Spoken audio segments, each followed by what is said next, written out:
Bu tip postlar, videolarla qarşılaşıram ki, həmişə negativ insanlardan və ya situasiyalardan, ümumiyyətlə negativ olan hər şeydən uzaq durun. Onlarsa pis təsir eləyir, əhvalınızı korluyur və s.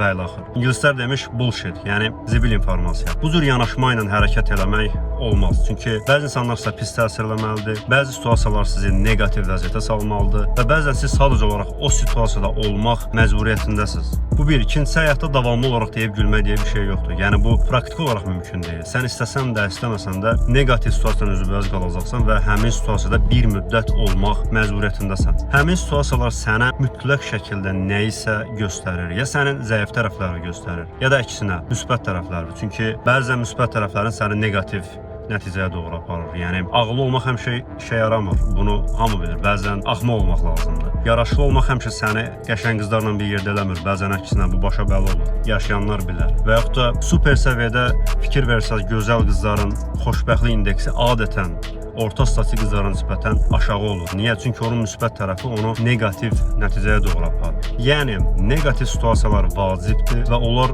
olmalıdır. Bu situasiyaların nəticəsində sən öz mənfi və müsbət tərəflərini görüb inkişaf etməlisən. Sən onları başa düşəndə növbəti steplərdə, növbəti addımlarda daha güclü, daha yetkin bir adam halına gəlirsən. Qaranlıq vacibdir.